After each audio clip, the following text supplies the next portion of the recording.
Good morning students. आज से हम लोग वीडियो सीरीज स्टार्ट करेंगे आप लोगों की पॉलिटिकल साइंस के। ओके, और हम लोगों ने 2 चैप्टर्स कंप्लीट कर लिए हैं अभी तक। ठीक है, पहला चैप्टर तो था न्याय और सेकंड था शक्ति, सत्ता और वैधता। अब तीसरे चैप्टर की ओर चलते हैं हम लोग, इसका नाम है धर्म।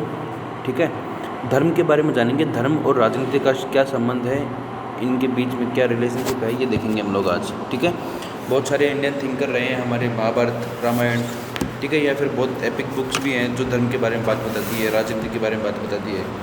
इनको हम लोग आज अपने सब्जेक्ट के अकॉर्डिंग देखेंगे। ओके बच्चों, स्वामी विवेकानंद ने आध्यात्मिकता और ब्रह्म औपचारिक धर्म में अंतर करते हुए कहा है कि धर्म मनुष्य में पहले से व्याप्त देवत्व व आध्यात्मिकता का विस्तार मात्र है।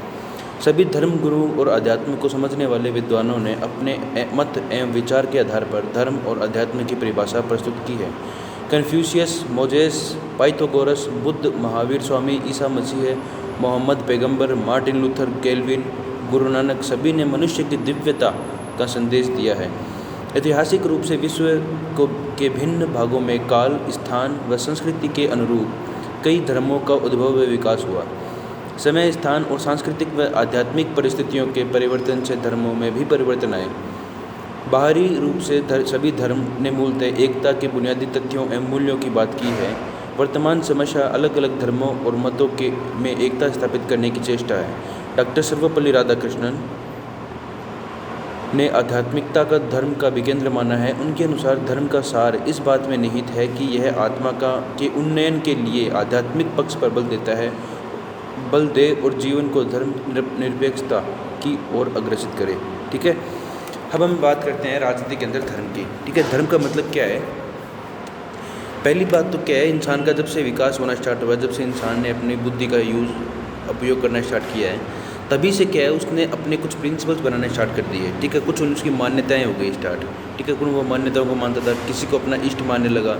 ठीक है, तो जो धर्म की बात आती है तो धर्म के अंदर क्या होता है, इंसान की जो मान्यताएँ होती है, जो वो मन से स्वीकार करता है। ठीक है, धर्म वही चीज़ है जो मन से स्वीकार किया जाए। ध्यान रखना, धर्म वही चीज़ है, वही एक स्पष्ट उल्लेख है जिसे हम कह सकते हैं कि धर्म मन से स्वीकार किया जा सकता है। ठीक है, किया जाता है, वही धर्म होता है। चाहे वो किसी भी धर्म की बात हो, हिंदू, मुस्लिम, सिख, ईसाई, कोई भी हो।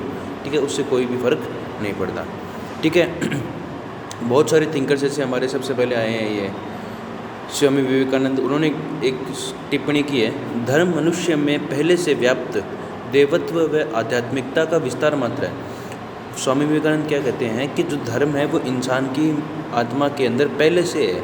ठीक है, वो देवत्व का भाव है। देवत्व मतलब वो गुण हैं जो देवताओं के अंदर पाए जाते हैं। ठीक है, देवताओं के अंश हम में पाए जाते हैं, वो हमारे धर्म के अंदर है। ठीक है, या आध्यात्मिकता का विस्तार मात्र है। आध्यात्मिकता का मतलब होता है हम अपने आध्यात्म को जाने पहचाने, उसके अनुसार काम करें। ठीक है, तो धर्म के लिए उन्होंने क्या कहा है, ये मानवीय मन की दिशा है ये। ठीक है, धर्म किस धर्म को फॉलो करते हैं, किस धर्म को हम आधा फॉलो करते हैं। और रही बात, अगर आज की बात की जाए तो मनुष्य की दिव्यता ही धर्म को प्रदर्शित करती है। आज इतना कोई धर्म विशेष की बात नहीं होती है।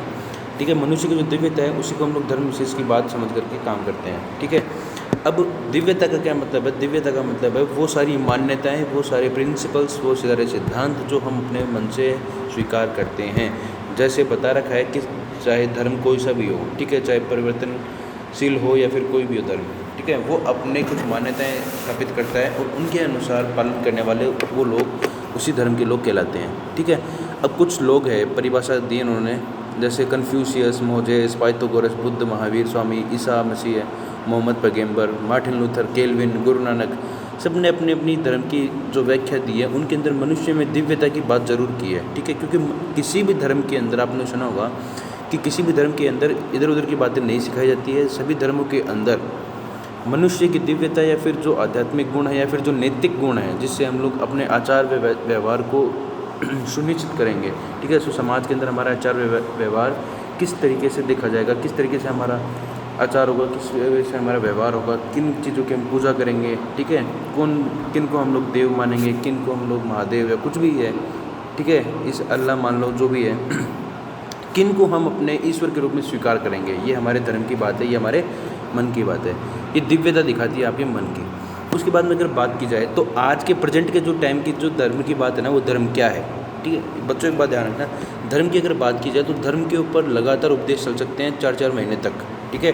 तो शॉर्ट एंड स्वीट बात यही है कि धर्म क्या है, मन से स्वीकार किए जाने वाले प्रिंसिपल्स मात्र है, या फिर मान लो आपकी दिव्यता वाले जो प्रिंसिपल है, दिव्यता वाले जो सिद्धांत है वो वाले, ठीक है, उनको स्वीकार करना ही हमारा धर्म है। अब हिंदू धर्म के अनुसार जो भी हमारे प्रिंसिपल सिद्धांत है उनको स्वीकार करने वाले हिंदू कहलाते हैं। मुस्लिम धर्म के लोग जो अपने दिव्यता के अनुसार जो सिद्धांत स्थापित किए गए हैं उनको स्वीकार करते हैं तो वो मुस्लिम कहलाते हैं, ठीक है, इस हिसाब से। लेकिन आज हमारा इस सब्जेक्ट के अंदर पढ़ने का मतलब क्या है कि आज के टाइम क्या हो गया, धर्म के अंदर सामान्यता एक रूपता नहीं दिखाई देती, ठीक है। हिंदू धर्म वाले अपने आप को सुपीरियर समझते हैं, मुस्लिम धर्म वाले अपने आप को सुपीरियर समझते हैं, बौद्ध धर्म वाले अपने आप को सर्वोच्च मानते हैं, ठीक है। हर एक धर्म वाले अपने आप को सर्वोच्च मानने की गुंजाइश हमेशा रखते हैं, ठीक है। इस वजह से क्या है, उनके अंदर क्लेश टाइप का कुछ हो जाता है, ठीक है। उस क्लेश को मिटाना ही हमारा परम धर्म होना चाहिए। सबसे बड़ी बात तो ये है, ठीक है, जो परम धर्म है वो सभी धर्मों के अंदर क्लेश को मिटाना होना चाहिए, क्योंकि भगवान अल्लाह सब एक है, सीधी सी बात है, ठीक है। तो आज का जो युग है उसके अंदर जो हम लोग पढ़ रहे हैं ना ये चैप्टर में, ये पढ़ क्या रहे हैं कि हम पहले पढ़ेंगे धर्म का मतलब क्या है, धर्म होता कैसे है, ठीक है, कौन से धर्म की बात क्या है इसके अंदर, ठीक है, और धर्म विशेष के अनुसार हमारी राजनीति को कैसे प्रभावित किया जाता है, ठीक है। जाति विशेष भी होती है लेकिन यहाँ पर हम लोग धर्म विशेष की बात करेंगे, ठीक है बच्चों। ये बहुत ही इंपॉर्टेंट टॉपिक है आपके पॉलिटिक्स के लिए। अब डॉक्टर सर्वपल्ली राधाकृष्णन जो हमारे पहले शायद उपराष्ट्रपति रहे थे पहले हमारे, उन्होंने भी कुछ कहा है, सर्वपल्ली राधाकृष्णन शायद राष्ट्रपति या फिर उपराष्ट्रपति रहे हैं हमारे, ठीक है। धर्म का सार इस बात में निहित है कि यह आत्मा के उन्नयन के लिए आध्यात्मिक पक्ष पर बल दें और जीवन को धर्म निरपेक्षता की ओर अग्रसित करे, ठीक है। उनका मतलब क्या है, धर्म का सार किस बात में है, धर्म का सार इस बात में निहित है कि जो आत्मा के उन्नयन के लिए आध्यात्मिक पक्ष पर बल दे, हमारी आत्मा को मजबूत बनाने के लिए या फिर हमारे जो आत्मा है उसको अच्छा बनाने के लिए आध्यात्मिक पक्ष पर बल देना चाहिए हम लोगों को, ठीक है, और जीवन को धर्म निरपेक्षता की ओर अग्रसित करे। धर्म निरपेक्षता समझते हो किसे कहते हैं? धर्म निरपेक्षता का मतलब होता है कि सभी धर्म बराबर बराबर स्वीकार किए जाएंगे। ध्यान रखना बच्चों, आपके समाज ये जो प्रियम्बल है कॉन्स्टिट्यूशन का, उसके अंदर भी सेकुलर स्टेट की बात की गई है, ठीक है। एक बात ध्यान रखना, थोड़ा सा डिफरेंस है, कॉन्स्टिट्यूशन की जो प्रियम्बल है उसके अंदर पंथ निरपेक्षता की बात की गई है, धर्म निरपेक्षता की बात नहीं कही गई है। कोई भी बड़े से बड़े इंसान क्यों ना हो, आज मोदी भी क्यों ना हो, चाहे राहुल गांधी भी क्यों ना हो, इनको अभी तक शब्दों का प्रयोग अच्छे से करना नहीं आया है। ये हमेशा यही बोलते कि भारत धर्मनिरपेक्ष है, धर्मनिरपेक्ष है। भारत धर्मनिरपेक्ष नहीं है, वो पंथ निरपेक्ष है, ठीक है। जो सेकुलर स्टेट है उसका नाम, इसको हिंदी में बोलेंगे पंथ निरपेक्ष राज्य, ठीक है। तो उनका क्या मतलब है कहने का, जो हमारा जीवन है उसको पंथ निरपेक्षता या फिर धर्म निरपेक्षता की ओर अग्रसित करें, मतलब सभी धर्मों को हम लोग बराबर बराबर स्वीकार करेंगे और बराबर उनका सम्मान करेंगे, ठीक है। अब है धर्म का अर्थ, मीनिंग ऑफ रिलीजन। धर्म का अर्थ होता क्या है? जहाँ तक धर्म शब्द की परिभाषा का प्रश्न है, यह अलग अलग संस्कृतियों व देशों में अलग अलग अर्थ में प्रयुक्त हुआ है। भारत में इसे कर्तव्य, अहिंसा, न्याय, सदाचरण तथा सद्गुण के अर्थ में मान्यता प्राप्त है। सामान्यतः हम धर्म को विश्वासों और प्रथाओं की एक ऐसी प्रणाली के रूप में परिभाषित कर सकते हैं जिसके माध्यम से लोगों को समूह यह व्याख्या कर सकता है कि उसके लिए क्या पवित्र और क्या सात्विक है, ठीक है। अब बात की जाए धर्म की परिभाषा की, तो अलग अलग कल्चर के अंदर अलग अलग अपने हिसाब से दिया गया है, ठीक है। जैसे इंडिया की बात की जाए तो इंडिया के अंदर भी धर्म को कर्तव्य से जोड़ दिया गया है, धर्म को अहिंसा से, न्याय से, सदाचरण से जोड़ दिया गया है, ठीक है, और सद्गुण से जोड़ दिया गया है, क्योंकि हमें धर्म इन सब चीज़ों के एग्जाम्पल्स हमें दिखाता है, ठीक है। हमारे जो मन के दशा है उनके अंदर इन चीज़ों के परिवर्तन हमें धर्म बतलाता है कि आप लोगों के अंदर अहिंसा होना चाहिए, कर्तव्य पालन की भावना होनी चाहिए। कर्तव्य पालन का मतलब क्या है? जैसे आपने गीता का जो मेन श्लोक है, कर्मण्यवादी का रस्ते माँ फलेषु कदाचन है, ठीक है। शायद यही है, शायद कौन सा याद नहीं मेरे को। तो कर्म के ऊपर वो सबसे महत्व बल देते हैं। कृष्ण क्या कहते हैं? कर्म किए जा, फल की चिंता मत कर, ठीक है। तो धर्म, हमारा जो धर्म है, इंडिया का जो धर्म है, जो हिंदू धर्म जिससे बात करते हैं हम लोग, उस धर्म के अंदर विश्वास और प्रथाओं की प्रणाली को हम लोग महत्वपूर्ण समझते हैं। विश्वास और प्रणाली मतलब एक विश्वास है हमारा और हमारी कुछ प्रणाली है। प्रणाली मतलब एक प्रोसेस है, उसके हिसाब से हम अपने अपने धर्म को अपने अपने ढंग से मतलब समायोजित करते हैं समाज के अंदर। ठीक है। हमारे लिए धर्म पवित्र है, सात्विक है। वस्तुतः धर्म उन्नति और कल्याण में साधक होता है। ध्यान रखना, धर्म उन्नति और कल्याण में साधक होता है। अब उन्नति और धर्म कैसे जुड़े हुए हैं बताना एक बार। कल्याण क्या जुड़ा हुआ है? देखो मेरा क्या है, पर्सनल अगर राय बताऊँ तो मैं धर्म को इतना महत्व नहीं मानता, लेकिन महत्वपूर्ण बहुत ज़्यादा है ये। ठीक है। अब महत्व किस लिए है? इसलिए नहीं है कि आपको धर्म किसी भी धर्म से हो कोई फ़र्क नहीं पड़ता आपको। ठीक है। किसी भी धर्म से हो आपको कोई फ़र्क नहीं पड़ता, क्योंकि धर्म आपको एक डिसिप्लिन में लाइफ जीने की प्रेरणा देता है। ठीक है। आपको डिसिप्लिन लाइफ जीने की प्रेरणा वो देता है। ठीक है। आपको सोसाइटी के अंदर अपना कैसा बिहेवियर रखना चाहिए वो बताता है। ठीक है। आपको रेगुलरिटी देता है किसी चीज़ की। ठीक है। आप कंट्रोल्ड वे में सोसाइटी के अंदर रहते हो। अगर समाज से धर्म को हटा दिया जाए, अगर हमारे देश में से किसी भी सभी धर्मों को हटा दिया जाए, तो हमारा जो मानव समाज है वो जानवर समाज के बराबर या उनके तुल्य हो जाएगा। क्यों? क्योंकि जानवरों में और हमारे बीच में कोई फ़र्क नहीं बचेगा अगर हम लोग अपने धर्म का पालन करना छोड़ दें। ठीक है। तो धर्म का पालन करना बहुत अति आवश्यक है। ठीक है। जिससे हमारा जो सोसाइटी है वो एक परफेक्ट ढंग से आगे चलती रहे, जैसे आज तक चलती आई है। ठीक है। जैसे आज तक 5,500 साल हो गए। ठीक है। हम लोग आज तक एक डिसिप्लिन लाइफ में तक डेवलप कर गए, तो क्यों करके गए हैं? किसी भी सोसाइटी के अंदर हो, चाहे क्रिश्चियन के अंदर हो, फॉरेन में हो, इंडिया में हो, पाकिस्तान, कहीं पर भी हो, धर्म बहुत आवश्यक है। क्योंकि धर्म क्या है? एक डिसिप्लिन्ड लाइफ है। ठीक है। एक मन का एहसास है हमारा, हम क्या उसको स्वीकार करते हैं, उसके प्रिंसिपल्स को स्वीकार करते हैं। आज भी आप लोगों को किसी को मारने में ऐसा लगता होगा नहीं यार पाप है, ठीक है, जन्नत में जाएंगे या दोजख में जाएंगे, ठीक है, नर्क या स्वर्ग की बात सोचते हैं अपन लोग। ठीक है। भगवान की भी सोचते हैं कि ये अन्याय है, ये काम करना गलत है, किसी को ऐसा नहीं करना चाहिए, किसी के साथ वैसा नहीं करना चाहिए। ये सब क्या है? धर्म की बात है। ये धर्म से जुड़े हुए हैं। ठीक है। वस्तुतः धर्म उन्नति और कल्याण में साधक होता है।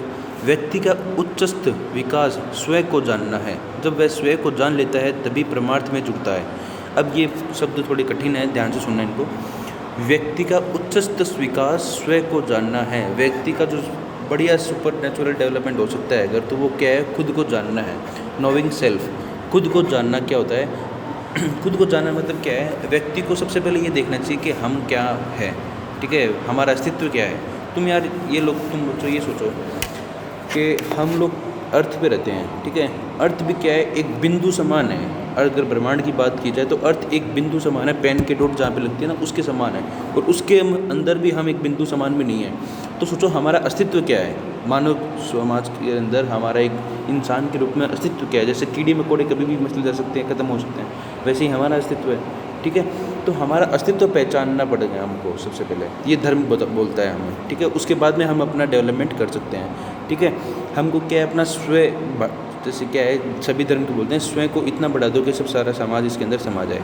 ठीक है। जैसे हम लोग घर की सफाई खुद का घर समझ के करते हैं, अगर वैसे देश की सफाई खुद का देश समझ के करें तो सोचो कहाँ गंदगी होगी हमारे।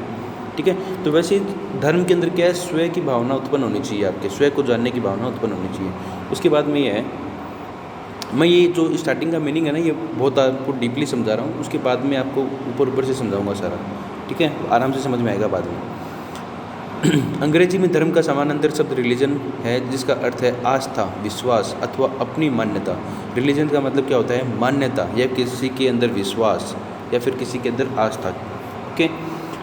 लेकिन अंग्रेजी का शब्द रिलीजन्स सही अर्थों में धर्म को स्पष्ट नहीं करता। वस्तुतः धर्म किसी पूजा पद्धति, कर्मकांड, उपासना विधि अथवा संकीर्ण अर्थों में तिलक, चोटी, दाढ़ी, टोपी या गुंडा ताबीज धारण करने का नाम नहीं है। अब सबसे बड़ी बात ये ध्यान रखना कि धर्म का मतलब ये नहीं कि आपने तिलक लगा लिया, चोटी रख ली। ये भी नहीं है कि आपने दाढ़ी बढ़ा ली, मूंछ हटा दी या फिर टोपी पहन ली।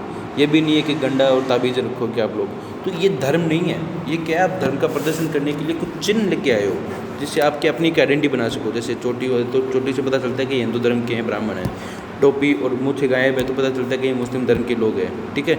और गुंडा ताबीज़ जो है वो शायद उनके हैं, ये सिख धर्म जो है, सिखों का धर्म है, उसके लिए होते हैं। ठीक है। तो ये क्या है? ये धर्म नहीं है। ये धर्म का एक छोटा सा प्रदर्शन मात्र है, जिससे आपकी एक आइडेंटिटी बन सके। आइडेंटिटी। ठीक है। जैसे क्या है, आप स्कूल के अंदर आते हो तो एक स्कूल के अंदर आपकी ड्रेस कोड होता है आपका। वो ड्रेस कोड क्या है? वैसे ही आपका जो ताबीज़ है या फिर आपकी जो टोपी है या फिर आपकी जो चोटी है, इनसे कोई धर्म का लेना देना नहीं है इतना महत्वपूर्ण। ठीक है। वास्तव में प्रत्येक मनुष्य का अपना सुनिश्चित कर्म अथवा कर्तव्य का निष्ठापूर्वक पालन करना ही धर्मानुसार आचरण करना है। जैसे मैंने प्लेटो के न्याय को बताया था, प्लेटो का न्याय क्या बोलता है, जो आत्मा का गुण है उसके अनुसार काम करना क्या है, आपका धर्म, ये न्याय है। इसी बात से जुड़ा हुआ ये डेफिनेशन है, वो क्या बोल रहे हैं कि मनुष्य को अपना सुनिश्चित कर्म करना चाहिए, ठीक है, और कर्तव्य का निष्ठापूर्वक पालन, जो भी आपका कर्तव्य है समय अनुसार, अपने धर्म अनुसार, अपने समाज अनुसार, अपने परिवार अनुसार, ठीक है, उस कर्तव्य का सही समय पर पालन करना ही धर्म है। और दूसरी बात, आपके जो भी कर्म है, सुनिश्चित कर्म कि मुझे ये करना है, अभी जैसे आपकी पढ़ने की उम्र है तो ये आपका सुनिश्चित कर्म है कि पढ़ाई की उम्र है, तो आपको सुनिश्चित कर्म करना है, जैसे पढ़ाई करनी है, तो यही आपका क्या है, धर्म पालना है, ठीक है। वैसे आप ऐसे ये नहीं होता कि आप अगर रेगुलर मंदिर जाओगे तभी आप धर्म के उपासक होगे, आप रेगुलर मस्जिद जा रहे हो, 5 वक्त की नमाज़ कर रहे हो, वही धर्म है। धर्म उसी को नहीं कहते हैं, भगवान ने आपको धर्म पालन करने के लिए जीवन में भेजा है, ऐसा भी कुछ नहीं है। आपको अपने कर्म देखने होंगे, समाज का एक विकास करना होगा, ठीक है, समाज के अंदर निरंतर चलना होगा आपको। तो उन सभी को हम लोग धर्म की व्याख्या के अंदर डालेंगे। आगे यह तभी संभव है जब मनुष्य स्वार्थ, संकीर्णता, अभिमान और दूसरों पर शासन करने की इच्छा का परित्याग करे। और ये सब जैसे जो बताया इन्होंने, धर्म का कर्तव्य का निष्ठापूर्वक पालन करना और सुनिश्चित कर्म करने के लिए आप लोगों को स्वार्थ का त्याग करना पड़ेगा, ठीक है, अपने आचरण को, अपने व्यवहार को धर्मानुसार करना पड़ेगा, ठीक है। ये सब आपको करने होंगे तभी आप धर्म के अनुसार आप किसी एक धर्म के होंगे, ठीक है।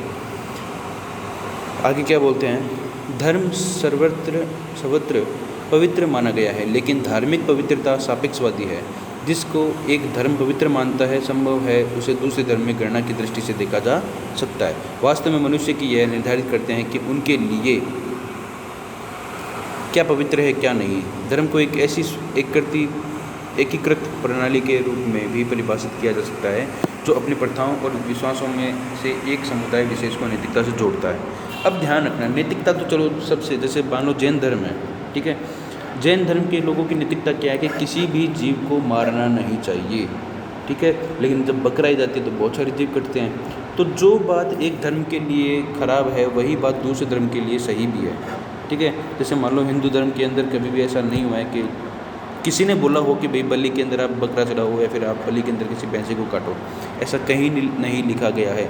लेकिन कुछ लोग अपने अनुसार धर्म के अपने नियम बना देते हैं, ठीक है, वैसे बोलते कि हम जब बलि देंगे तब हमसे माता खुश होगी, ठीक है, ऐसा कुछ है, जब हम बकरा ईद के अंदर बकरे काटेंगे तभी अल्लाह हमसे खुश होंगे, ऐसा कुछ नहीं होता है, ठीक है। अल्लाह ने या फिर भगवान ने आपको जो जीवन दिया है, आपके अंदर जो सांसों का निर्माण किया है, वही जीवन और वही सांसों का निर्माण उन्होंने छोटी सी चींटी के अंदर भी किया है और बकरे में भी किया है, मुर्गी या किसी के अंदर भी हो, सबके अंदर वो बराबर निर्माण किया गया है, ठीक है। अब उसके अंदर आपको ये किसने हक दिया कि किसी दूसरे के जीवन को आप ख़त्म कर सको, वो भी एक भगवान या धर्म के नाम पे, ठीक है।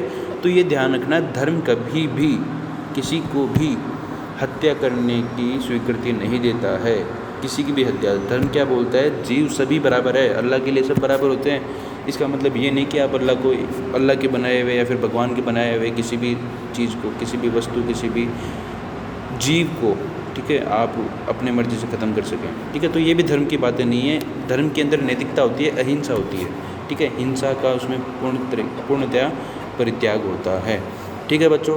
आज की आपकी क्लास यहीं तक होगी, बाकी क्लास हम कल तक लेंगे। Okay, goodbye, take care.